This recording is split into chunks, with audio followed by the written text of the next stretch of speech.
भारतीय पुरातत्व का जनक किसे कहा जाता है? Alexander Cunningham. भारतीय पुरातत्व का जनक किसे कहा जाता है? अलेक्जेंडर कनिंघम को। 2 नंबर में निम्नलिखित में से कौन भारत में पुरातात्विक महत्व का एक पुरापाषाण स्थल है?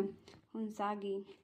निम्नलिखित में से कौन भारत में पुरातात्विक महत्व का एक पुरापाषाण स्थल है? हुंसागी। आंसर सी हुंसागी होगा। प्राचीन काल में कमंकार शब्द का संबंध रिक्त स्थान से था। भूमिहीन खेतिहर मजदूरों से।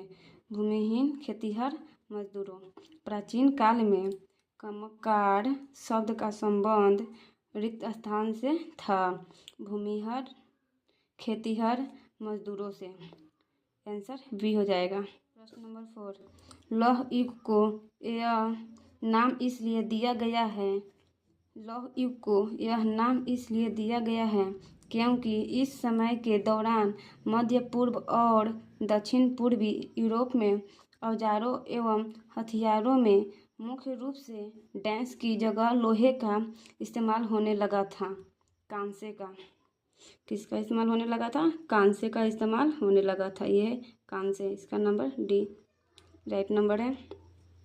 लौह युग को यह नाम इसलिए दिया गया है क्योंकि इस समय के दौरान मध्य पूर्व और दक्षिण पूर्वी यूरोप में औजारों एवं हथियारों में मुख्य रूप से डैश की जगह लोहे का इस्तेमाल होने लगा था। कांसे का इस्तेमाल होने लगा था। क्वेश्चन नंबर 5 में चलते हैं। सिंधु सभ्यता के लोग डैश बनाने के लिए तांबे और टीन को मिश्रित करते थे। कांसा। कांसा है। सिंधु सभ्यता के लोग डैश बनाने के लिए तांबे और टीन को मिश्रित करते थे। कांस्य। कांसे का मिश्रित करते थे। यह है कांस्य। Answer B. आंसर बी है। अब चलते हैं 6 नंबर। माइक्रोलिथ डैश का इस्तेमाल शुरुआती इंसानों द्वारा किया जाता था।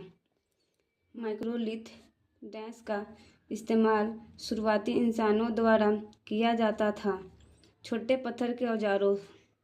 छोटे पत्थर के औजार। 7 नंबर।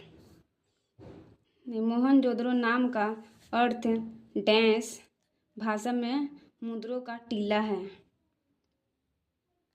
मोहनजोदड़ो नाम का अर्थ डैश मुद्रों का टीला है। सिंधी। सिंधी मुद्रों का टीला है। 7 नंबर में है मोहनजोदड़ो नाम का अर्थ डैश भाषा में मुद्रों का टीला है। यह सिंधी मुद्रों का टीला है। अब चलते हैं 7 नंबर हो। निम्नलिखित में से प्राचीन भारत की कौन सी लिपि दाई से बाईं ओर लिखी जाती थी? खरोष्टी लिपि है। निम्नलिखित में से प्राचीन भारत की कौन सी लिपि दाई से बाईं ओर लिखी जाती थी? खरोष्टी लिपि। दाई से जो बाईं ओर लिखी जाती है खरोष्टी लिपि। आंसर सी हो जाएगा इसका। अब चलते हैं नंबर 9 पर। निम्नलिखित में से कौन सी सभ्यता अपने नगर नियोजन के लिए प्रसिद्ध है? सिंधु घाटी सभ्यता है। सिंधु घाटी सभ्यता। निम्नलिखित में से कौन सी सभ्यता अपने नगर नियोजन के लिए प्रसिद्ध है? सिंधु घाटी सभ्यता अपने नगर निगम के लिए प्रसिद्ध है। सिंधु घाटी सभ्यता। 10 नंबर। ये किस स्थान से हड़प्पाकालीन रथ की एक प्रतिमा प्राप्त हुई थी? दैमाबाद। किस स्थान से हड़प्पाकालीन रथ की एक प्रतिमा प्राप्त हुई थी? दैमाबाद। 10 नंबर में है किस स्थान से हड़प्पाकालीन रथ की एक प्रतिमा प्राप्त हुई थी? दैमाबाद।